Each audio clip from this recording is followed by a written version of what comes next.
How shall we understand lucid sex, as opposed to vanilla sex, sex infected by morality and thus blinded by things that have nothing to do with sex? We should start by comparing vanilla dreaming with lucid dreaming.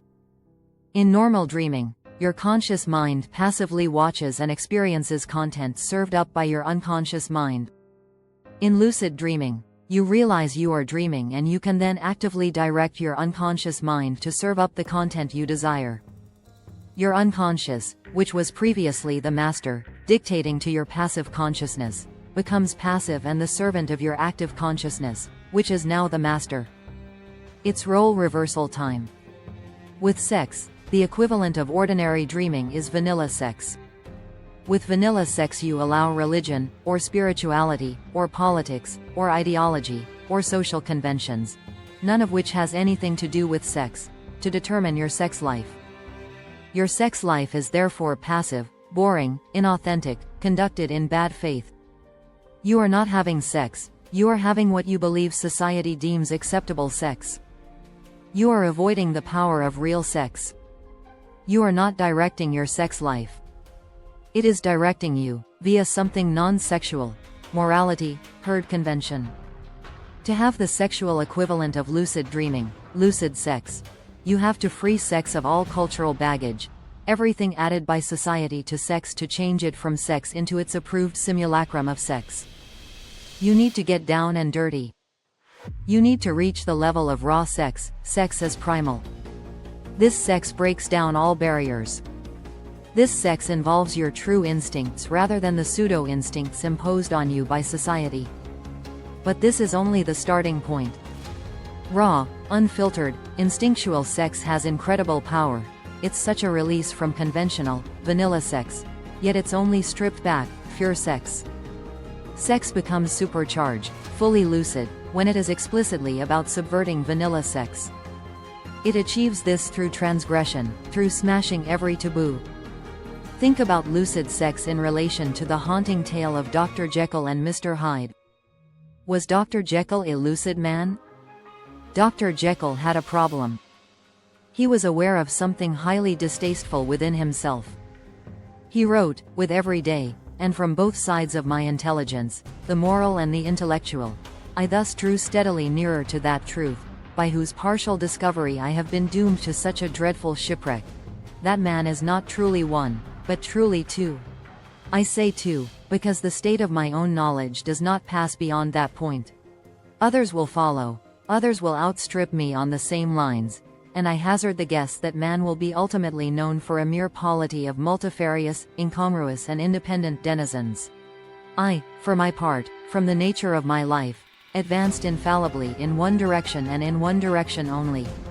It was on the moral side, and in my own person, that I learned to recognize the thorough and primitive duality of man. I saw that, of the two natures that contended in the field of my consciousness, even if I could rightly be said to be either, it was only because I was radically both, and from an early date, even before the course of my scientific discoveries had begun to suggest the most naked possibility of such a miracle, I had learned to dwell with pleasure, as a beloved daydream, on the thought of the separation of these elements. If each, I told myself, could be housed in separate identities, life would be relieved of all that was unbearable. The unjust might go his way, delivered from the aspirations and remorse of his more upright twin, and the just could walk steadfastly and securely on his upward path, doing the good things in which he found his pleasure, and no longer exposed to disgrace and penitence by the hands of this extraneous evil. It was the curse of mankind that these incongruous faggots were thus bound together, that in the agonized womb of consciousness, these polar twins should be continuously struggling. How, then, were they dissociated? The British of the Victorian era were transfixed by the tale of Dr. Jekyll and Mr. Hyde, because it reflected what each of them was experiencing. On the one hand, they were subjected to stifling Victorian morality and respectability. On the other hand, they longed for fun, for release, for the great escape. The more you try to ignore the shadow, the more you magnify it. That's a fundamental law of the psyche. Most people are Dr. Jekyll and Mr. Hyde when it comes to sex. Dr. Jekyll enjoys the conventional sex society demands. As for Mr. Hyde, No one wants to acknowledge him, yet only Mr. Hyde has real sexual fun. However, Mr. Hyde is a monster.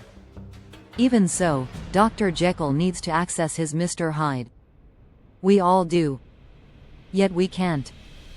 Because, as we know, Mr. Hyde is a criminal, a murderer. How do we access the beast inside without becoming the worst people of all? The answer is always the same: sublimation. Wikipedia says, in psychology, sublimation is a mature type of defense mechanism, in which socially unacceptable impulses or idealizations are transformed into socially acceptable actions or behavior, possibly resulting in a long-term conversion of the initial impulse. Sigmund Freud believed that sublimation was a sign of maturity and civilization, allowing people to function normally in culturally acceptable ways. Sublimation occurs when displacement serves a higher cultural or socially useful purpose, as in the creation of art or inventions. How can you sublimate Mr. Hyde? You have to play the Mr. Hyde game, but without its deadly consequences. We might call it danger sex, but not snuff sex. Think of boxing. It's about trying to kill the opponent, without of course killing them. Yet some boxers get killed in the ring. That's how close to the real thing boxing actually is. That's why so many people love to watch boxing. It's like the Roman mob watching the gladiators. They've come for death, or at least for its loud echo. Boxing has moved on from gladiatorial combat, but not by much. What are the things that get the juices flowing? They are those things that are just like the real thing. Human culture, civilization, takes us away from our instinctual, animal ancestry. To live in a manner contrary to your instincts makes you ill. You are denying your nature. Humanity established civilization through repression and suppression. It invented bogus concepts such as sin, taboos, karma, morality, ethics, manners, etiquette, law, and so on, to demonize certain activities. But none of that worked. It just created an enormous and overwhelming shadow, which has always plagued civilization. What it should have done is engage in sublimation. Sublimation is drastically different from repression, oppression, denial, displacement, projection, and the other defense mechanisms. These try to blot out a problem rather than acknowledge the problem. Anything that tries to pretend the problem doesn't exist intensifies the problem and gives it much more energy. This dark energy is the shadow. The attempt of civilization to remove instinctual behavior, deemed bestial, created the devil. The devil is the shadow of civilization, God.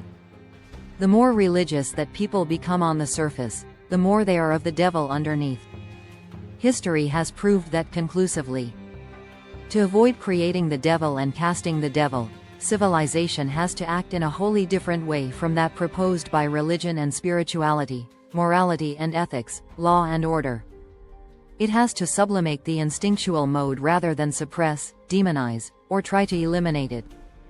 It has to accept the animal in us and divert it to something more elevated, rather than deny the animal in us and do everything to stop us behaving like animals, through making instinctual behavior sinful. What is the sublimation of the type of sex enjoyed by Mr. Hyde? It's BDSM. BDSM explores the darkest sexual impulses and desires, but, via ritual, sublimates them. Their energy can be harnessed and enjoyed, without anyone coming to any real harm. Simulated harm is done, but everyone comes out alive, most of the time. Most importantly, every participant gets to express their deep instinctual drives without the censorship and sabotage imposed by morality. BDSM is frightening to vanillas.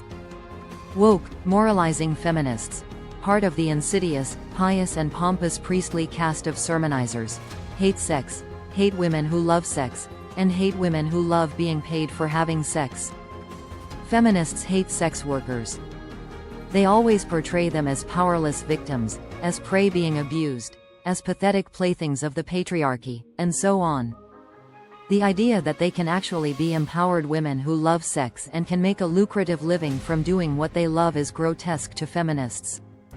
Most feminists detest men and cannot imagine sex as being anything other than something women have to suffer at the hands of men, some degrading and sordid act that men impose on women to humiliate them and show them who's boss. The Dionysian Maenads, amongst the freest and most powerful women in the ancient world, were never feminists. Yet, in another sense, they were the greatest feminists the world has ever seen. They would tear men apart with their bare hands if men got in the way or trespassed. Feminism must never be about hating sex. Then it ceases to be feminism and becomes a bizarre religion, with the anti-sex morality common to nearly all religions. Smash the anti-sex league. True feminism is about creating genuine equality of opportunity for women. It's not about demonizing sex, claiming that women who like sex are victims of men and the patriarchy, and imposing an absurd and offensive misandrist morality, which simply gains the enmity of all masculine men, and which most women also recognize as grotesque. It's a fact that most women do not self-designate as feminists, and that's because the word is now so associated with wokeness and man-hating. Feminism needs to be reclaimed and restored to what it was, giving women the same opportunities, freedoms, and respect as men. The hatred of men and masculinity so apparent in so much feminist discourse needs to be wholly abandoned. Nietzsche wrote, "The perfect woman tears you to pieces when she loves you." I know these amiable Maenads. Oh, what a dangerous, creeping, subterranean little beast of prey she is. And so agreeable withal, the emancipation of women, this is the instinctive hatred of physiologically botched, that is to say, barren, women for those of their sisters who are well constituted. The fight against man is always only a means, a pretext, a piece of strategy.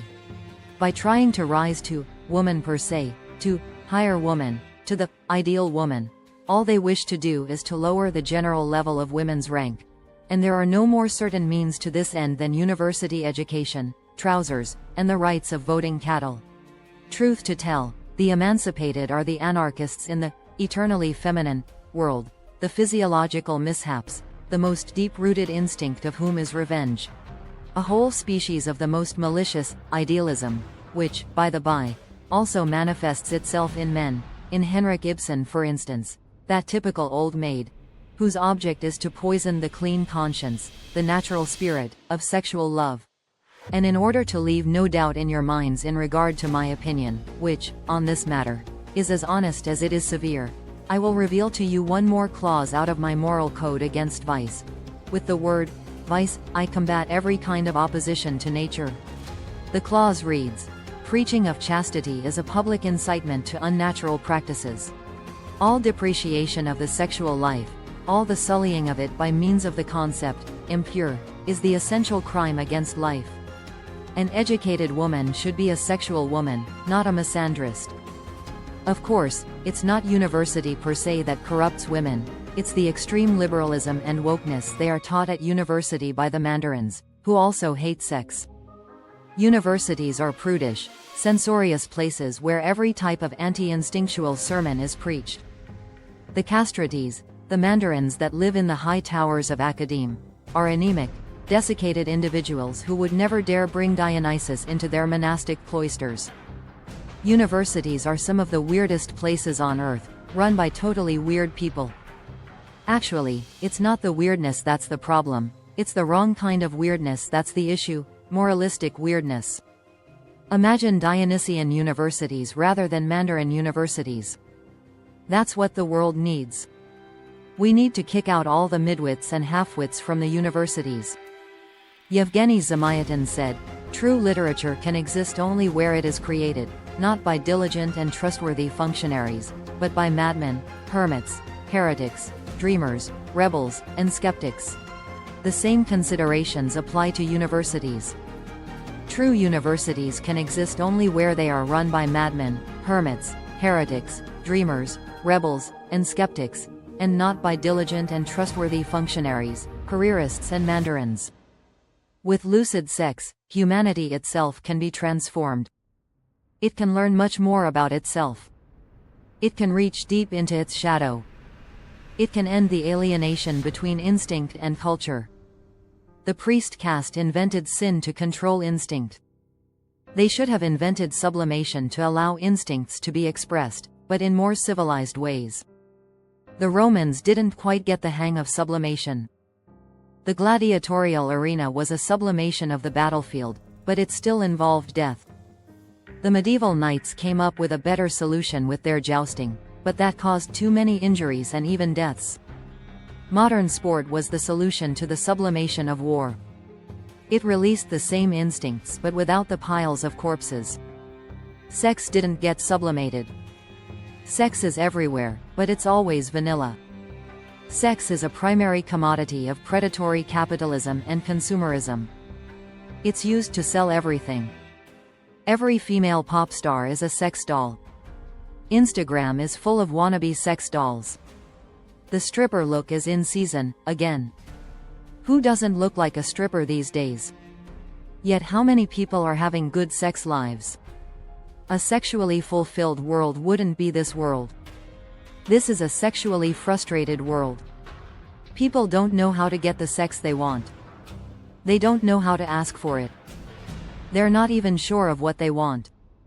Society has totally befuddled them. Lucid sex is all about rectifying this. Just as the world needs an education system tailored to accommodate every individual student in order to optimize every individual student, so lucid sex needs to bring every student to a thorough understanding of what they need sexually, and how to get it. Sex, for historical reasons, and for religious reasons going back to Adam and Eve, who were made to feel that sex was something shameful, has been the central vehicle of humanity's shadow. Humanity will never be free, never be happy, never be fulfilled, until it has confronted its shadow and integrated it. It will do so only through lucid sex.